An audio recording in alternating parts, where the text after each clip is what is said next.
Hello friends, मैं रेशमा एक बार फिर से अपने चैनल रेशमा हिंदी अकेडमी पर आप सभी का हार्दिक स्वागत करती हूँ। आज का हमारा टॉपिक है सगुण काव्य धारा, सगुण भक्ति, उद्भव एवं विकास। यानी सगुण भक्ति का उद्भव और विकास।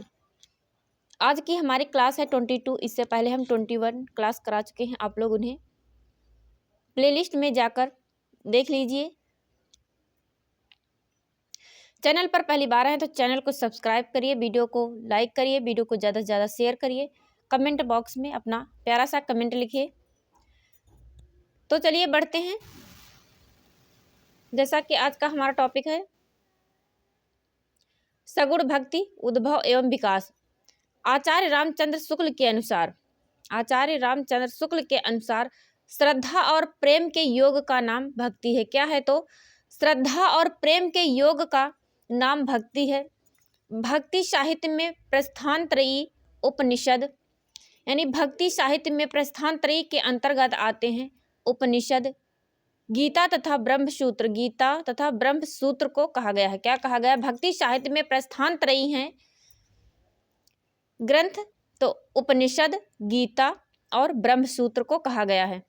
किसे कहा गया है? तो उपनिषद, गीता और ब्रह्मसूत्र को।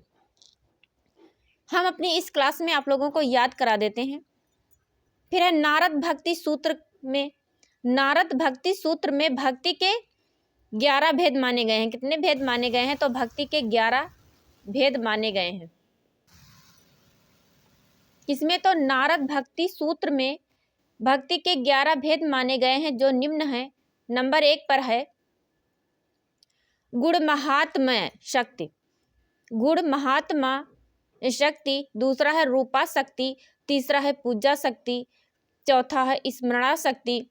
यानी नारद भक्ति सूत्र में भक्ति के 11 भेद माने गए हैं। यानी भक्ति कितने प्रकार की होती है? तो भक्ति 11 प्रकार की होती है। हम आप लोगों को इस क्लास में भक्ति के 11 भेदों को याद करा देंगे। पहला है गुण महात्म्य शक्ति, दूसरा है रूपा शक्ति, तीसरा है पूजा शक्ति, चौथा है स्मरणा शक्ति, पांचवा है दास्य शक्ति, छठा है सख्या शक्ति, सातवां है कांता शक्ति, आठवां है वात्सल्य शक्ति, नौवां है आत्मनिवेदना शक्ति, दसवां है तन्मयता शक्ति, 11वां है परम विरह शक्ति। भागवत पुराण में नवधा भक्ति का उल्लेख है, जो निम्न है। यानी भागवत पुराण में नवधा भक्ति का उल्लेख किया गया है। किसका किया गया है? तो नवधा भक्ति का उल्लेख किया गया है, जिसमें है श्रवण, कीर्तन, स्मरण, पाद सेवन। श्रवण, कीर्तन, स्मरण, पाद सेवन। पांचवा है अर्चन, छठा है वंदन, सातवां है दास्य, आठवां है सख्य और नौवां है आत्मनिवेदन। यानी भागवत पुराण में नवधा भक्ति का उल्लेख किया गया है, जिसमें 9 हैं।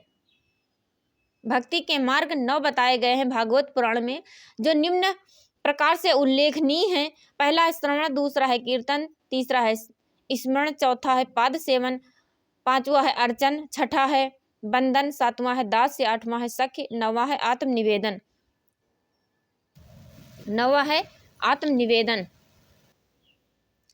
फिर है वैष्णव धर्म में। फिर क्या है? तो वैष्णव धर्म में सर्वप्रथम भागवत धर्म आता है। क्या आता है? तो वैष्णव धर्म में सर्वप्रथम भागवत धर्म आता है। भागवत धर्म के बाद शाश्वत धर्म, फिर है पंचरात्र तथा नारायणी धर्म का उदय होता है। किसके अनुसार? तो भागवत धर्म में सर्वप्रथम भागवत धर्म आता है, जिसमें भागवत धर्म के बाद है शाश्वत, फिर है पंचरात्र, फिर है नारायणी धर्म का उदय होता है। शाश्वत धर्म के प्रवर्तक वासुदेव माने जाते हैं। कौन माने जाते हैं? तो शाश्वत धर्म के प्रवर्तक वासुदेव माने जाते हैं। पंचरात्र में रात का शब्द का अर्थ ज्ञान है परम तत्व, मुक्ति, भुक्ति, योग तथा विषय यानी संसार। इन पंचविध ज्ञान वचन को पांच रात्र का धर्म कहते हैं। क्या कहते हैं? तो पांच रात्र में रात्र शब्द का अर्थ ज्ञान है, परम तत्व, भुक्ति, मुक्ति, योग तथा विषय यानी संसार। इन पंचविध ज्ञान वचन को पांच रात्र का धर्म कहते हैं। फिर है वैष्णव धर्म का उदय, यानी वैष्णव धर्म का उदय, उदय एदा है उदय दक्षिण भारत में हुआ। कहाँ हुआ? तो दक्षिण भारत में हुआ। वैष्णव धर्म का उदय दक्षिण भारत में हुआ। दक्षिण भारत से ही सगुण भक्ति की उत्पत्ति स्वीकार की जाती है। कहाँ से? तो वैष्णव धर्म का उदय दक्षिण भारत में हुआ। दक्षिण भारत से ही सगुण भक्ति की उत्पत्ति स्वीकार की जाती है। वैष्णव भक्ति का आधार, वैष्णव भक्ति का आधार ग्रंथ है भागवत महापुराण माना जाता है। क्या माना जाता है? तो वैष्णव भक्ति का आधार ग्रंथ जो है तो उसे भागवत महापुराण को माना जाता है। वैष्णव भक्ति के आदि आचार्य रामानुजाचार्य माने जाते हैं। कौन माने जाते हैं? तो वैष्णव भक्ति के आदि आचार्य रामानुजाचार्य माने जाते हैं। रुद्र संप्रदाय, रुद्र संप्रदाय के आदि प्रवर्तक विष्णु स्वामी हैं, किंतु कई विद्वान इसका प्रवर्तक वल्लभाचार्य को मानते हैं। क्या मानते हैं? तो रुद्र संप्रदाय के आदि प्रवर्तक विष्णु स्वामी हैं, किंतु कई विद्वान इसका प्रवर्तक वल्लभाचार्य को मानते हैं। फिर है दक्षिण भारत के वैष्णव, क्या है? तो दक्षिण भारत के वैष्णव भक्तों को आलवार कहा जाता है। क्या कहा जाता है? तो दक्षिण भारत के जो वैष्णव भक्त थे उन्हें आलवार कहा जाता है। आलवारों ने कृष्ण और राम दोनों की आराधना की है। कृष्ण और राम दोनों की आराधना की है। दक्षिण भारत के वैष्णव भक्तों को आलवार कहा जाता है। आलवारों ने कृष्ण और राम दोनों की आराधना की है। आलवारों का दक्षिण संबंध दक्षिण भारत के केरल प्रांत से था। कहाँ से था? तो आलवारों का संबंध दक्षिण भारत के केरल प्रांत से था। इनकी संख्या कितनी है? तो इनकी संख्या 12 मानी गई है, जो निम्न है। इधर है तमिल नाम, इधर है संस्कृत के नाम। नंबर 1 मोय गए आलवार, एक क्या है? तो एक तमिल नाम है। मोय गए आलवार तमिल नाम है। सरोयोगिन ये संस्कृत का नाम है। इसी तरह दूसरा है भूतंतालवार, फिर है भूत योगिन, पयालवार, महोगिन या भ्रांति योगिन, संस्कृत के नाम है, इधर तमिल के नाम है। नम्न आलवार, भक्तिसार,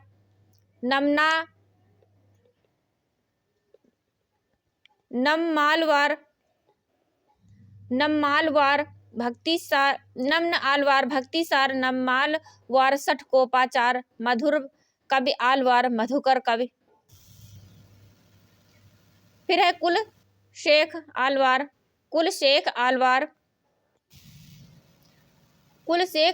कुलशेखर, पेरो आलवार, विष्णु चरित, आंडाल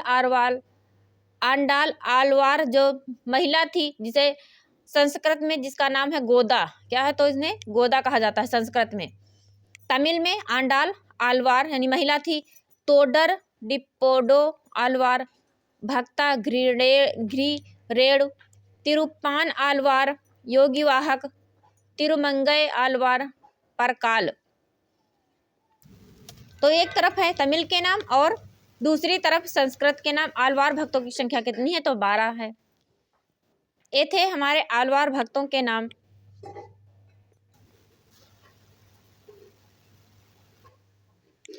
फिर हिंदी भक्ति साहित्य का समारंभ। हिंदी भक्ति साहित्य का समारंभ निर्गुण भक्ति से होता है, पर सगुण भक्ति परंपरा उससे कहीं अधिक पुरानी है।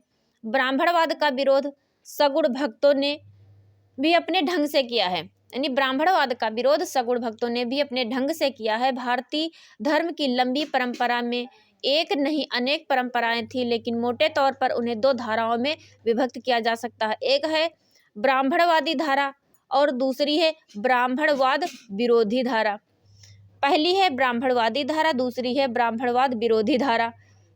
इसमें निरंतर टकराहट होती रही है। क्या होती रही है? तो इसमें निरंतर टकराहट होती रही है। दोनों धाराएं एक दूसरे को काटती भी रही हैं। दोनों धाराएं एक दूसरे को काटती भी रही हैं और प्रभावित भी होती रही, एक दूसरे से प्रभावित भी होती रही हैं। ब्राह्मणवाद विरोधी भक्ति धारा, जिसे पांचरात्र या भागवत धर्म कहा जाता है, सन ईस्वी के सैकड़ों वर्ष पूर्व पैदा हो चुकी थी। भक्ति द्राविड़ी उपजी लाए रामानंद, यानी भक्ति का सन ईस्वी के सैकड़ों वर्ष पैदा हो चुकी थी। भक्ति द्राविड़ी यानी द्रविड़ भक्ति को किसने लाया? तो रामानंद ने। रामानंद द्रविड़ी भक्ति, द्रविड़ी भक्ति आलवार भक्तों की भक्ति का संकेत करती है, जो मूलतः वासुदेवोपासक या कृष्णोपासक हैं। ऐसे हैं तो द्रविड़ी भक्ति आलवार भक्तों की भक्ति का संकेत करती है, जो मूलतः वासुदेवोपासक यानी वासुदेव के उपासक और कृष्ण के उपासक हैं। भंडारकर के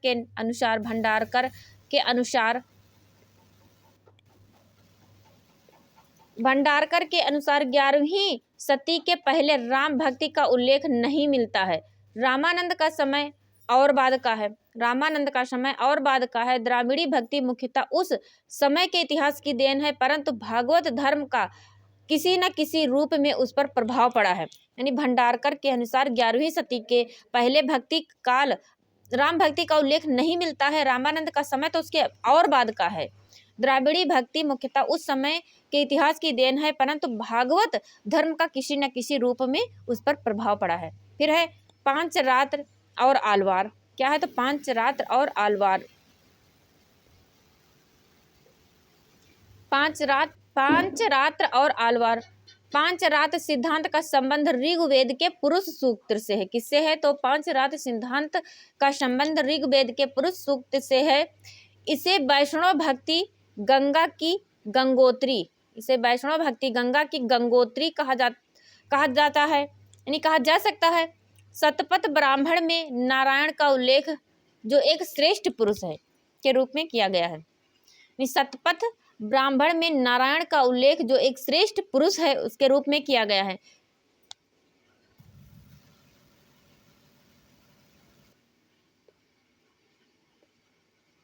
तो ये थी हमारी आज की क्लास। उम्मीद है आप लोगों को हमारी क्लास पसंद आई होगी। क्लास में एंड तक बने रहिएगा। वीडियो को फुल वॉच करिए। चैनल पर पहली बार आए हैं तो चैनल को सब्सक्राइब करिए। इसी तरह के बेहतरीन वीडियोस पाने के लिए आप लोग चैनल को सब्सक्राइब करिए और बेल आइकन को प्रेस करिए, ताकि सबसे पहले आप लोगों तक वीडियोस पहुँचे और आप लोग उसे देख सकें। फिर मिलते हैं नेक्स्ट वीडियो में ऐसे ही बेहतरीन लेक्चर के साथ। तब तक आप लोग हमारे संकलन को देखते रहिए। Thank you.